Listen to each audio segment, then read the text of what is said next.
All right. Yeah. So for those who don't know, I did go to Morehouse, studied physics and economics, but ended up leaving to go start a company. That company was called Illuminate, based in Washington, D.C. We were the developers behind CoinScore, CryptoPets, did consulting for the U.S. government, did a bunch of different projects. Since then, I've transitioned out of that company to go start VANIMALS. I also used to be an entrepreneur in residence at Human Ventures, one of the top venture studios inside of New York. We're slowly trying to get this presentation up. So yeah, that was the first part of my presentation, talking about who I was. Also been in the crypto space since 2011. All right, thank you so much.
All right, there we go. Excellent. Boom, boom. Excellent. All right, guys, let's get right into it. So, if you didn't hear, hi, my name is ARAM. So, who am I? Why should you be listening to me over the next 20 minutes? Well, I'm the former CEO of Illuminate. We're a development shop outside of Washington, D.C. Co-founded the companies CoinScore and CryptoPets. CryptoPets was a DApp video game based on top of the Ethereum network. CoinScore did the rating and assessments for over 2,200 tokens across 400 different data points. Served as an entrepreneur in residence at one of the top venture studios in New York City. I'm an advisor to blockchain at the University of Michigan. I've been inside this industry since 2011, studying physics and economics at Morehouse, and I can do a kickflip. So yeah, I know a thing or two about what I'm talking about. Not much, wouldn't say I'm an expert, but nonetheless, you're with me for the next 20 minutes. Don't go anywhere. So, here's the problem. Billions of dollars worth of purchased game items are siloed across game libraries. Gamers don't own or control these items, which can be deleted at will by game developers. Now, half the audience didn't raise their hand saying that they played video games, but I am willing to bet all the Bitcoin that I have to say that either your nieces, nephews, kids, grandkids play video games, and you've probably spent money on those games. Whether it's 2K, whether it's Halo, whether it's Call of Duty, whether it's Candy Crush, FIFA, all of these items are scattered around hundreds of game libraries, and these assets are worth a great deal of money.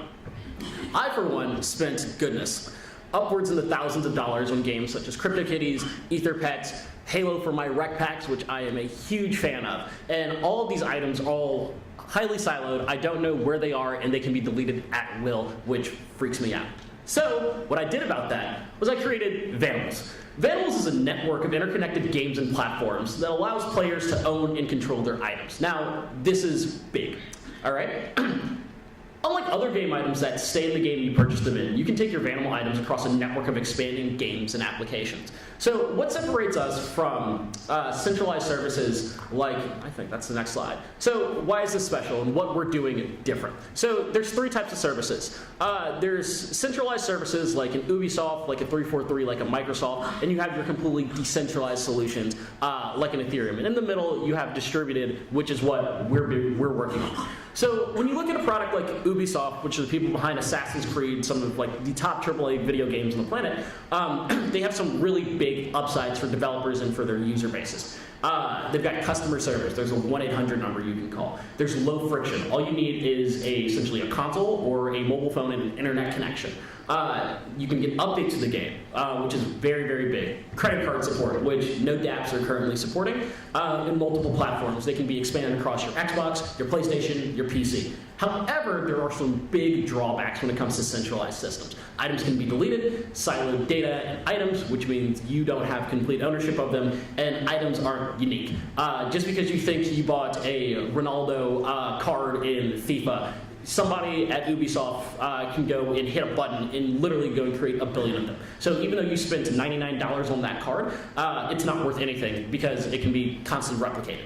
On the other side of things, when it comes to Ethereum decentralized systems, you have owned items, which is great. If you have a pair of CryptoKitties, if you have any Ethercraft items, those are owned and those are mapped to your account. However, they're not robust. However, you can have those items verified rarity. If somebody says, hey, this is only like 1 of 3 CryptoKitties with this skin, you can go and verify that on the chain, and everyone in the network can go and see that that is the case. However, when it comes to these decentralized systems, there's some huge barriers for developers. They're high friction. If anybody's tried to go and buy a CryptoKitty, being their first experience on Ethereum, you already know this. For those uninitiated, you need to first go and have a laptop, open Chrome, go get MetaMask, then go to Coinbase on your phone or on your laptop, go and put in your credit card, get it verified, go and buy Ether, go and send that Ether back to your MetaMask wallet to go and get the cat. Hopefully it's still there. That is a pain in the ass, and people do not want to do that, all right? You need a token. Even though tokens are great when it comes to different revenue models, that's not the way that people like transacting when it comes to goods and services. And it's single platform use. Even though you have multiple networks, you're mainly just interacting with a dApp or a decentralized video game inside of your browser, and that's not friendly for a user. And what we're doing with VANIMALS is taking the best of both worlds, and what we're pioneering is distributed gaming networks. What we're able to offer developers and our consumers is customer support, being able to go and have a 1-800 number to go and call, low friction. We'll show you a really cool example of what I mean by low friction, where we've actually gotten a game working on mobile. We were able to go and push updates inside of our actual system where we want to go and enhance gameplay, we want to go and add new features and functionalities. If there's a bug that we need to go and squash that somebody like messed up on, whether it's something as simple as simply saying like, oh, there's a typo inside of code, or there's something as big as saying, hey, there's some buffer overflow that can be exposed by a nefarious person, we're able to go and update that. Items are owned and unique. They're transportable, which is huge, being able to go not only take your item out of your game world and into your wallet, but also be able to go take that into other platforms, whether that be a marketplace or whether that be a completely different game. Having token and credit support is huge. Being able to have a multitude of platforms and shared data across all those games. All of your assets, all in one place, all the time. So, how does this work? So, at the top, you've got your game, your service, or your application. What VANIMALS is doing is we have this thing called the VANIMALS Account Service, or VAS. So as a developer, you're able to go hook into this VAS, and you're able to go and pull, right now, a couple of small but very important things. The actual assets themselves, which are the art assets that make up people's animals themselves, the inventory for individual players, the actual stats around that Vanimal, and around the actual player themselves, including metadata and then user data. Now, user data is something that game companies hold on very, very fiercely, and when it comes to dealing with dApps, there's not a lot of user information. What we're priding ourselves on is giving game developers and users the ability to go and harness and get actionable insights from their game. And we're actually going to be releasing a really, really cool product about that in the next months, and I definitely want to talk more about that. Below this VAS, we have our transaction layer. And so what we're doing with this transaction layer is allowing developers to go and pull and post stuff from our network itself. And so as we start to expand the network, you'll be able to have more features, more functionalities. You'll be able to actually go and create your own non-fungible tokens within inside of our platform. And then being able to go and give players not only the ability to go and own and control their items, but be able to go send them from network to network, or network game to network game. I think that's blocked out by a camera, but if you can see, it's an interconnected network of databases and nodes. What we've done to achieve speed is essentially being able to have batch transactions. So all that means is every 48 hours or every week, transactions that happen get pushed to the actual chain itself. So for game developers who need to go and have core speed, which is a big proponent of their game, they're able to go and give that, and then at the end of the week, go and push those transactions into our chain. So, distributed gaming networks, which use components of blockchain and centralized services, offer huge upsides for developers and players while giving creators a stable source of income, which is us, to be able to charge developers for the network. What I love about having distributed systems and distributed networks with these blockchain components is that you're actually able to go and do what's called a node as a service. One of the things that I haven't seen inside of the blockchain industry as a whole, outside of token models, is how you go and generate revenue off of your actual network itself. Because they're free and open networks, anyone can go and spin up a node. And don't get me wrong, that's great, but it's not great when you're trying to go and run a business. That's where you have your customer support. What we see is charging people to actually go and spin up a network holds us accountable, not only to have a customer service relationship, but also have a fiduciary responsibility to make sure that our networks are top tier. So our network, what makes us special now, is we allow developers to offer customers asset integrity and a high quality user experience across multiple platforms. So this is the first first game that we launched on the larger VANIMALS network. And this game, which is available in the App Store now, if you have an iPhone, go and download it. It's live and it showcases players' collections of pets and gives them the ability to go and share them on social media. And so what you're able to do is go and take, we've called these VANIMALs, one and the same. And so what you're able to do is go and buy your own Vanimal, go and customize it, see different stats and attributes about each individual pet, being able to go and track exactly where it's been across a social network. So we're able to go and say, hey, my Sumatran tiger has been to Snapchat, has been to Instagram. The more and more people go and play, the more robust the information becomes about your actual Vanimal itself, the more crypto it's actually earning, which is mana, no relations to Decentraland, and that can be used to go and adjust power-ups. Now, over time, as your Vanimal starts to grow, it becomes more valuable, and you're actually able to go and sell it inside of our network. So where we're going, and what's the future of our company, what's the future of video games? So for us, we're going to create a universal login system for all video games, allowing players to control and transport all of their game items. You remember I was talking earlier about having all these billions of dollars worth of assets siloed across different databases and different games? That's not going to be the case anymore. The future of video gaming looks where you're not going to have a PlayStation, you're not going to have an Xbox, an actual system inside of your house. You're going to have a screen, you're going to be able to go and log in and play a game from anywhere in the world. The future that I envision means that that infrastructure needs to allow players from whatever universe, whatever game, to be able to have access to all of their items all in one place. Because if we're all going to this one universal format of having one screen, all of your assets should be there as well. So, how can you get involved? How do you come and join the future? Well, happy to announce we're actually soft launch our developer program for people to start tinkering around in our stack, putting their assets on inside of our actual network and being able to go build games on top of it. So what the benefits we're offering from that is you're able to get early access to our developer tools, work closely with a team of amazing people like myself developing the VANIMALS network. You get users, feedback, and marketing help for your actual game. If your game or your platform is successful, then we're successful as well. We are hell-bent on creating this universal login system and giving players access to control all of their items, and we're willing to do whatever it takes to make sure that you and your company are successful. And you get hands-on experience with blockchain-based game development.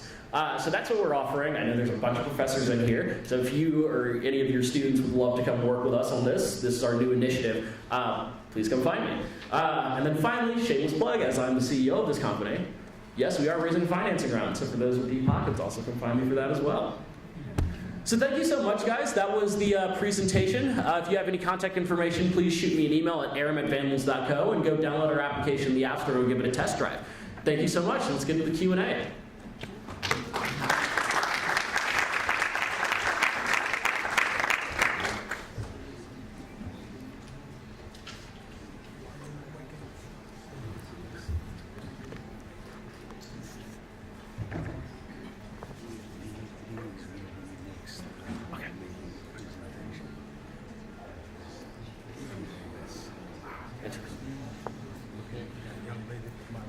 Hi everyone, my name is Kylie Williams, sophomore information science.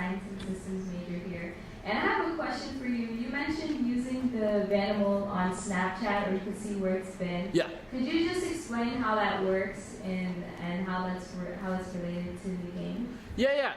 Yeah, so what that looks like right now, giving people the ability to go and showcase that you're able to go send your asset from place to place. What we're doing is essentially making a transactional record of where that Vanimal has been. And so what you're doing right now is essentially going inside be willing to show you this like live in a second, but be able to go and take your Vanimal going, hitting a button, and actually logging into your Snapchat account. What we do is we go and place your asset inside of the filter system itself. So this is your own unique asset. So it actually goes and pops up. Inside of our native application, what it says after like 24 hours of the thing actually getting processed, it says, hey, name of your Vanimal visited Snapchat at this time. How long was it inside of that, what we call universe? And so the reason why we're collecting that information, one, is to be able to go and say for a purveyor of that asset long term who wants to go and buy it, let's say they want to say how popular this Vanimal is. We're able to go and pull how many times have you used it on Snapchat, who's the profile, how many stars, so we're able to collect a bunch of different data about that. But in regards to how it's actually being integrated, you're logging in with Snapchat, and that's popping up inside of your actual account itself. Okay. Thank you. No problem. Yep. Hello, Nick Cummings, sophomore. I noticed that you said that you left Morehouse and started your own company. And you sound actually not the first time I've seen someone leave Morehouse and start their own successful podcast. Cool. Wait, were you DEP? Or did you say you were studying physics? Yeah, no, I wasn't doing the double major. Oh, okay. 3Q program, yeah. My question was, what was the deciding factor for you kind of leaving and starting your own thing, and how did you kind of build the confidence to do that? Assuming that was really Yeah, so I've been in the space for like, goodness, 7 going on 8 years now, and I wrote oh goodness, I hope he's not watching this, but I wrote a paper on how you can go and trade student debt on chain to go and prevent financial crises like what happened in 2008. And so what I had envisioned was essentially having students being able to go put their student debt on chain and making it a tradable asset, which you can then go and essentially add a coupon as it accrues in value over time and giving that to traders to go and move around. And so I wrote that paper, outlined some stuff, wrote some code for it, and shot it off to the then president of the university at the time and a couple of other people at the institution. And I go and track my emails. I can go and see who opened it. And I remember telling the president like months in advance, every time I saw him, hey, we're working on this paper, we're doing this, blah, blah, blah, blah. And I saw that he opened it. And he like never reached back out. And I understand you're busy, but I realized at that point that one, it was so early and so nascent when it came to dealing with just blockchain as a whole that I had a choice. Either I could stay in university, graduate and go work inside the industry, or go and leave and go start a company and be really a part of it.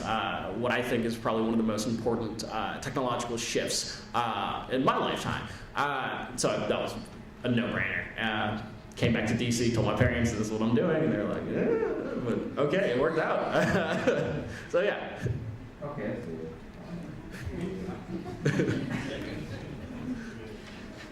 Hi, I'm Carolyn from Malachi Howard University. Awesome. Professor of audio technology.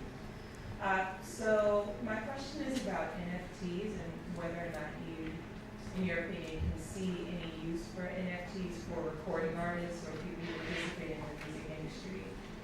Specifically, there's this idea that's starting to bubble up right now among music creators about creating an NFT to use for the exchange of exclusive experiences, concepts, etc.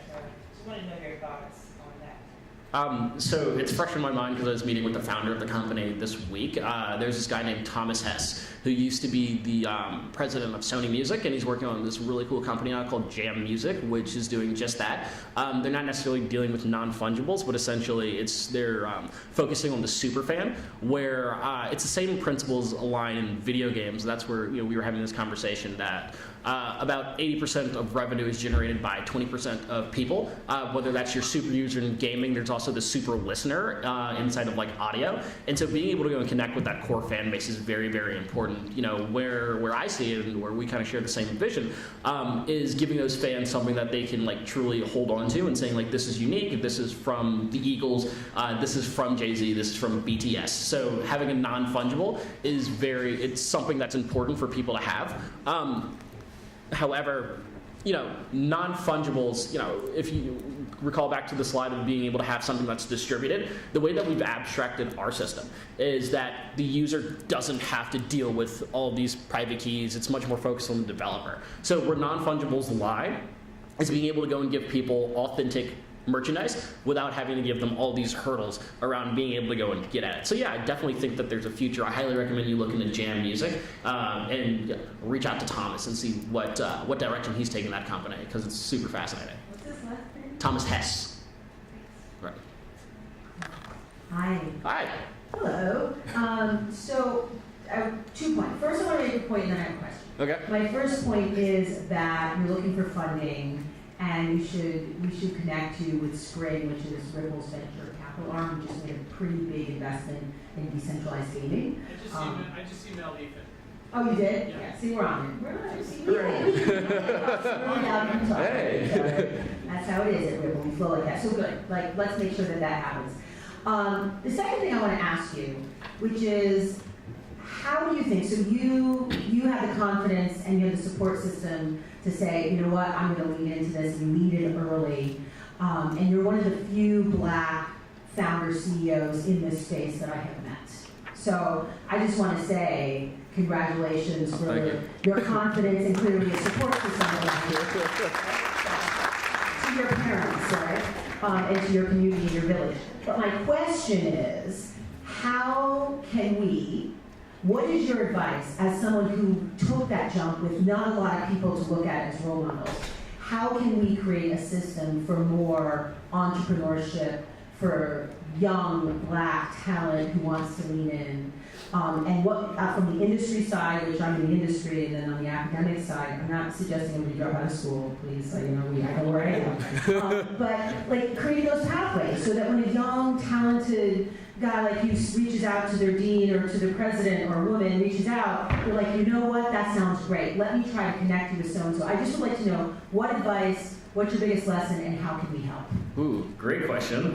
There's given great thought to this. So there's a couple of ways you can help out, and I will start at the very, very lowest thing that you can do for anybody, is if they have a product or service, you don't even have to download it. Literally just go share it to your network. Posting something on Facebook is free. Retweeting something is free. Posting something on Instagram is free. And it may be you're using your fingers. That's it, which might be a lot for some people, but just simply that and posting that to your larger network means so much for people, because that can get them, unlocking just one tier inside of iTunes, be able to go unlock like the $100 they generated, or being able to go and show like, oh, we have retention, or being able to like be the spark to actually have a network effect. That's very, very low. While you're here, everyone go download VANIMALS if you have an iPhone, because that'll help me out. But that's very, very low. The second thing above that is feedback and mentorship. Just donating 30 minutes, doesn't have to be a week, like a month, to take a phone call for somebody, to be able to go and say, you should do this, this, this, and this, because they probably have a problem that you've been in before, and because they're young, they have no idea how to tackle it, but those 30 minutes would be so much. I take those meetings all the time, and it's very rewarding as well. That's very big.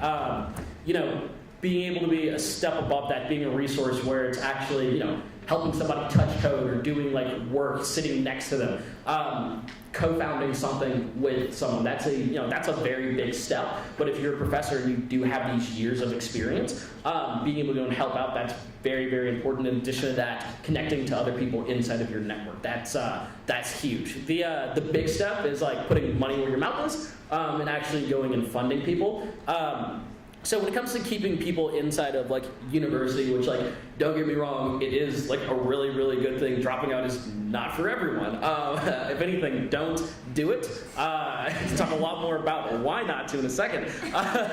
But there's some amazing programs available. Halcyon, which is based in DC, which is an incubator. The Thiel Fellowship as well. Simply having, most of the time students aren't looking for the $100,000 check or $1 million check that we're like companies like myself are looking for right now. It's something very simple as being say like, hey, we need $7,500 to go hire this UI UX person, and that'll like get us into the app store. Like it's like small checks. That's huge for a young developer. I know so many people who are like, I just need like $5,000, $10,000 to go test something out. Don't expect to get a return on your investment on that $10,000. It's probably not going to work out. Just being around the VC world, but simply being able to say like you have the confidence, you have so much confidence in somebody that you're able to go and like back them financially is huge. I work at a place called Human Ventures, which is a phenomenal resource, phenomenal studio in New York City. I highly recommend anybody who's looking to start their own company go reach out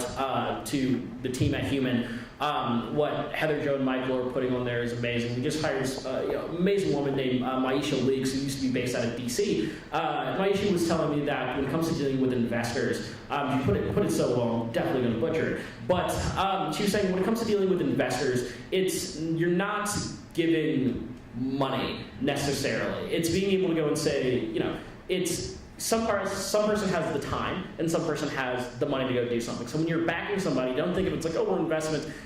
You're forming a partnership, and it takes the way that you look at it is completely different. Where it's like, I love what you're doing. I don't have the time to support you, but I do have the financial resources to go and back you. That's game changing for a founder. I cannot stress that enough. So downloads to funding. That's the biggest thing. So yeah, that's how I would go and back people up. From a student, from my experience, just keeping like libraries open early. I mean, keeping libraries open like late, allowing people to go work in the commons, being able to give them like a dedicated resource to go and say, oh, you can plug in here, here, here. Here's some resources. Feeding them would also be really cool because they do have to eat. But yeah, that's about it. The basics. The basics, yeah. The basics, food, libraries open. I mean, I think thank you because that's very practical because a lot of people think of venture as like the big checks. But to know you can give time, you can give mentorship, you can give support, and in the university context, you can also know that you've got a bunch of budding entrepreneurs there who probably when they graduate want to start something on their own. Of course. Yay. All right.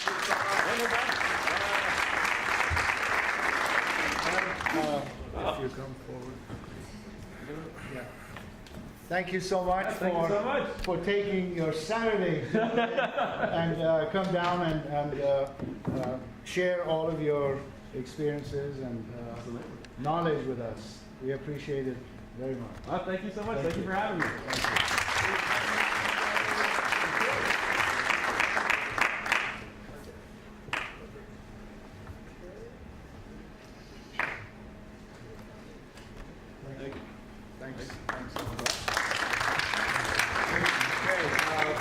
Setting up for the next presenter, who is DUNCAN. D called me some time ago and mentioned that he has a product, and the product is a point-of-sale device. It's a device that accepts crypto, and they're trying to get to different markets, and they're already in the Middle East, and he's going to be talking about it. So while we're setting up his presentation, I'll give the mic to him so he can talk a little bit, give you a little bit of background, how the company started and what sort of things they're doing. Greetings. Thank you, Dr. Nadav. My name is D. Duncan, and I reside in just north of the Bay Area, and I am the U.S.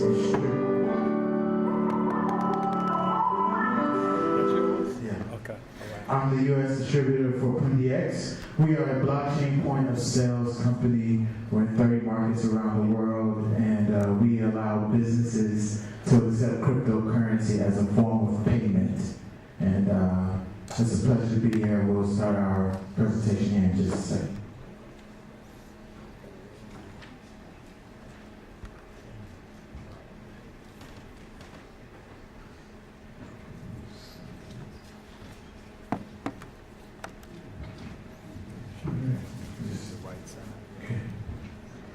So,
had the CEO of Huawei there. You had the CEO of Sprint and several other C-level executives on hand. And we are a fintech company based out of Singapore, and I represent the company here in the United States.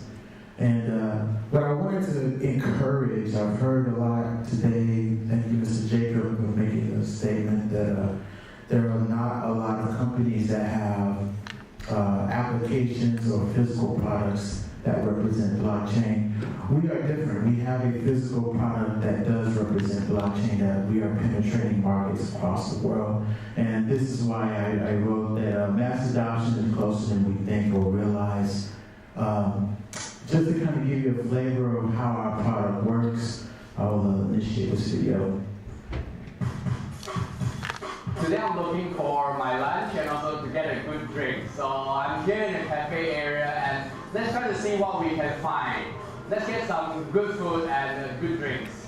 Now we are here at a very nice coffee place that supports our Expo's device and also our Express card. Let's buy ourselves some drinks using our Express card.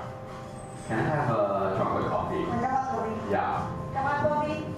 So can I pay with my PUNDI Express card? So what I'll do is that I'll just tap the device using the card.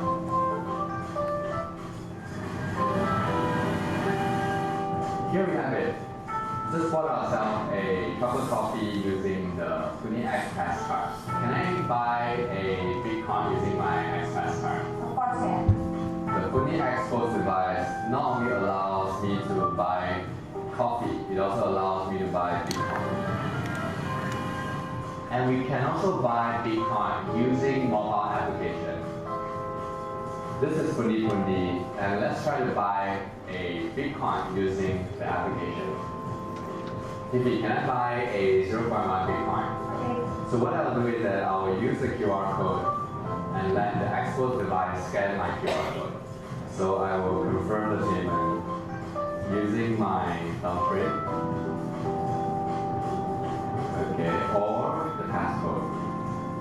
Here I have it. I bought myself a Bitcoin. You can actually buy coffee or Bitcoin using our Expo's device and our Express card or our application. So this is Zach Chia, CEO, and Mass Adoption Imagine. What we do is basically empower businesses, any type of vertical, especially here at universities where you have issues with remittance across borders. You have countries that have children or students that are looking to get here into the U.S. And like this is Miss CEO of Ripple was saying, you have all of these bouncing of different fiats going back and forth through the network and eating up the fees. And so we came up with a product that kind of erases that whole situation. What we have here is, this is our entire ecosystem. We have the XPass. XPass is a digital debit card that's a physical representation of a wallet that is loadable with NFC technology. It hosts Bitcoin, Ethereum, Binance Coin, and also our native coin, MPXS. We also have our digital wallet that you can see that is downloadable both on the iOS and Android networks. So if you're sitting in the audience here, you can go right now and download the app. It's called X Wallet. We have over 180,000 users using our technology on those different platforms. All right, as I stated, we're in 30 countries around the world. We're just rolling this out here in the United States as of February of this year. And we have an exclusive, I'm going to get to the next slide here. We have an exclusive pact with the United Arab Emirates, where they signed on October of last year to utilize our technology throughout the entire city, both on the government side and also the private sector, meaning your retail shops, malls, coffee shops, and things of that nature, as well as paying for school fees, rent, utilities, etc. And you see that here. It says, the City of Dubai approves blockchain payment provider PUNDI. Consumers in Dubai will be able to use the digital currency to make retail payments in store, pay for government utilities, telecommunications, and school fees and government shop fronts via M-Cash and Dubai's digital currency launched by M-Credit. M-Credit is similar to what we have with our credit facilities here that we have for approved credit and getting debt and stuff like that. So going through our blockchain, this is kind of jammed up here.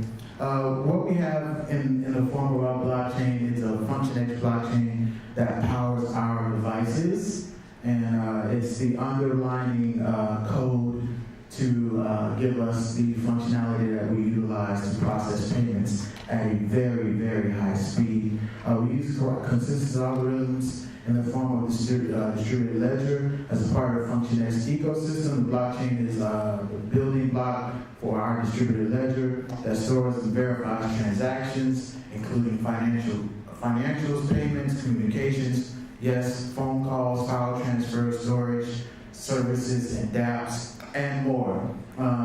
With the FunctionX blockchain, it gives us a TPS of 200,000 per transactions per second, which is one of the fastest networks as far as processing payments on a global scale, and we're very excited about that. Which consensus mechanism do we use? We use the practical business team fault tolerance. You will see this same application utilized in flight systems with a very low latency. A good example of that is SpaceX DragonX flight system that we kind of utilize this.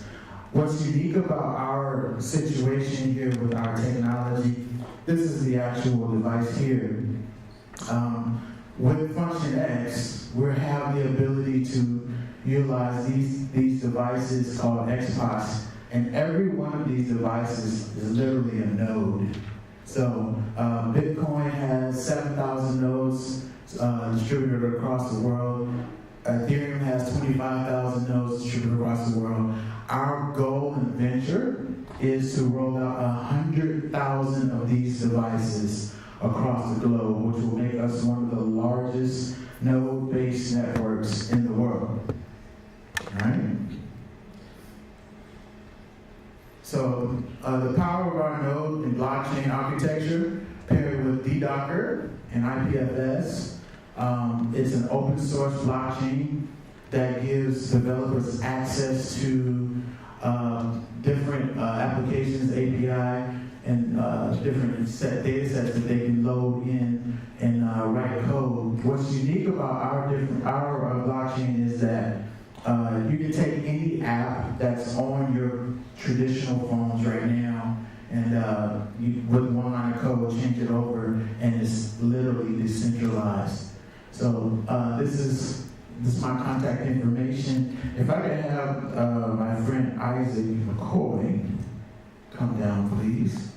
We'll do a little demonstration of our technology here live, and then I'll open up for some questions. But this is my contact information.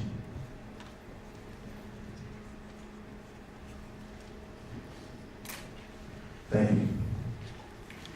All right, so can you pull up your X wallets up? All right, so we're gonna give Isaac, we're gonna make a transaction for $2 here. And it literally looks like a regular POS. And I'm gonna hit OK. I'm gonna hit next.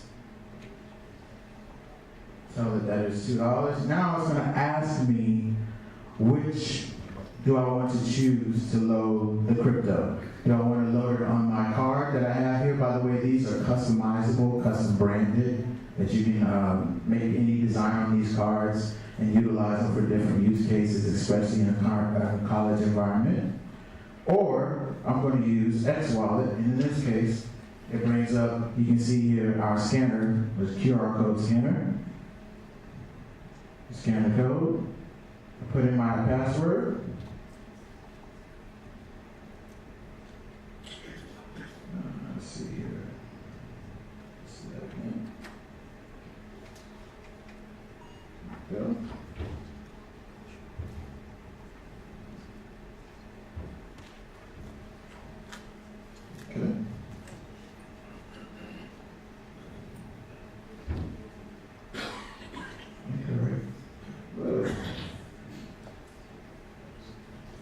Yeah, view address. Come on, man. There we go. There we go.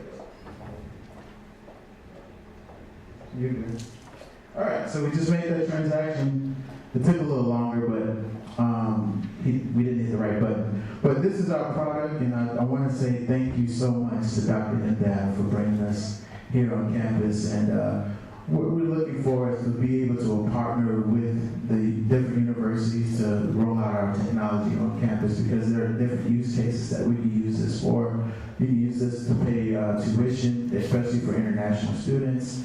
There's multiple applications that we can discuss around this. So I'll open up for any questions that anybody has. Thank you, sir.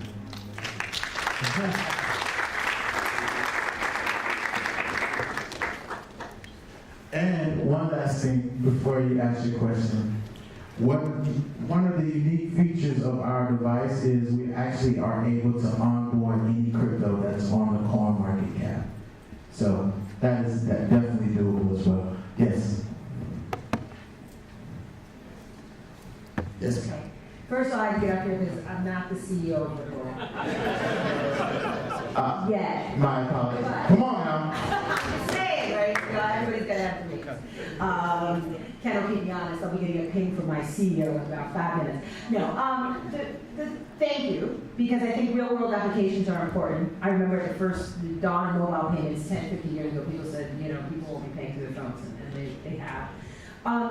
The number that just strikes me, and when I came into this space, is that 20% of all college students own crypto. Yes. And that 60% of mining is being done on college campuses. Yes. And that to me strikes me, because I'm clearly, you know, decades out from school. But I guess, you know, you mentioned this as, you know, college campuses being a target kind of user base for you because they already have crypto, I guess. How do you see the point of sale, which is usually the last point of innovation in payments, right? If point of sale changes last, because you've got millions and millions of terminals out there, it's a heavy infrastructure bill, you got to get them in all these stores, et cetera, et cetera. What do you see your path to adoption of a physical point of sale crypto use case over the next couple of years? Great question. So how we look at it is that things are moving towards digital access, as you know. And the demand that we see in the marketplace to utilize our technology is pretty immense. I get phone calls daily asking us to fly different places and demonstrate our product and also implement our product into different verticals. What's unique about the way that I approach it, I believe in the top-down theory, the top-down method. We're also associated with RSPA, which is the oldest point of sales association in the world, 72-year-old association. And we've been invited to San Antonio, Texas, in July to present our product there. And you're talking about verticals for grocery store chains, you're talking about hotels, you're talking about major restaurant chains. And the CEO from RESPA has already contacted me and said that we want to do a lot of partnerships around blockchain technology. And that's why they invited us in. We're the only blockchain company at RESPA currently right now. And that just took place in the last 60 days. I guess my other question is actually for the audience, because I'd love to know, because I've seen not the POS, this is the first time I've seen the POS, but I've seen these ATMs, cryptocurrency ATMs, Yes. where you can buy, hi again, this guy. Keep your eye on this guy, he's going to make it happen, he's leaning in. I've seen these like blockchain ATMs, crypto ATMs. I was just wondering from the educators who are here, is that present on your campus? Are you seeing like physical kind of ATMs where kids are buying pieces of Bitcoin? Because I know we're very, very early days, Yeah. but it just seems to me like that physical aspect of the cryptocurrencies are kind of coming more. Yeah. Does anybody have anything like that on any of their campuses? No. Okay. Just thank you. Thanks a lot. Thank you. Yes, ma'am. Before I ask my question, I'll say I've seen the ATMs in gas stations and in like mom and pop restaurants, which gets to my question. Sure. So what is your pitch to the mom and pop shop who maybe uses Square or another interface that they already have Apple Pay or Google Pay? Yeah. And as a follow-up to that, what is your revenue model? What are you charging them to have your device in their stores, and what percentage of the customers' cryptocurrency, what percentage of the transaction do you guys take? Great question. So we believe in, well, first of all, this is a blockchain company, and we have a disruptive model. So in the point of sales industry, you have a situation where in most businesses, they're leasing the point of sale system from whatever company it is, especially in California where I live. So we ask for a one-time payment, and the business owns it outright, right? There's no monthly payment that they have to do. The second thing is with the per transaction fees, and this is another issue on college campuses. I was doing some study last night and realized that every time someone swipes a card on a college campus to pay tuition or what have you, those fees look anywhere from 2 to 4% on every transaction, right? What if you could take those transaction fees and repurpose them for different labs, for different things by utilizing our technology? Because what we do is we incentivize any business to run their payments through our network, and in exchange for doing that, we pay you as a business owner to run those transactions through our network instead of you having to pay per transaction fees for Visa and MasterCard. Is that sustainable? Very. Very, yeah. Yes, sir. Hello. Nick Cummings, sophomore, computer science major from Morehouse College. I know one thing before you ask the question. I will never forget you. Thank you. Yeah. That means a lot. My question is, it was about, so when you approach businesses with your business model, Yes. are you, is it involving you convincing them to take cryptocurrency as a means of value, or is it more of, you're going to take this cryptocurrency and we're going to exchange it for whatever currency you use? Great question. So with our tech, you have the option of keeping it in crypto, or you also have an option of depositing via ACH into your own bank account. So it's really up to the business owner as to where they are. Another part of the feature of our technology is we utilize a stable coin so that we don't give business owners exposure to price volatility in the marketplace. So it's very sustainable in that way. And yeah. Okay, that's cool. Thank you. You're welcome. Any other questions?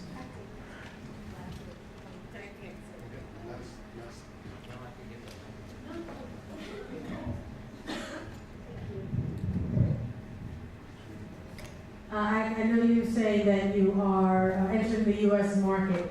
Are you on any college campuses yet, or do you have a plan to be in which ones?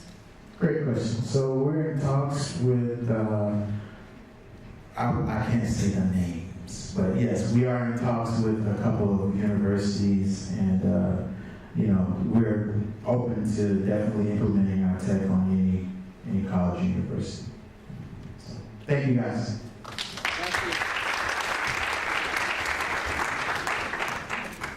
Okay. Thank you, Dee, for accepting our invitation and flying out from Redding, California, to come here and make this presentation. Thank you, sir. We appreciate it. It's a token of appreciation for your presentation. And we appreciate again. Thank you, sir.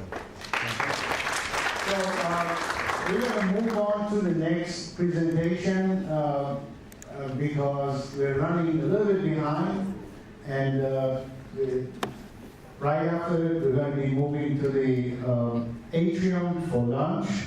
So while our next presentation is Give him a bathroom break. yeah. if I give you maybe 5-minute bathroom break?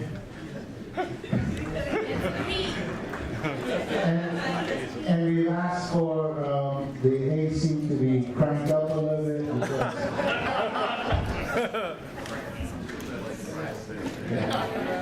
Okay. But moving, I think it's going to help a little bit. But please don't go too far.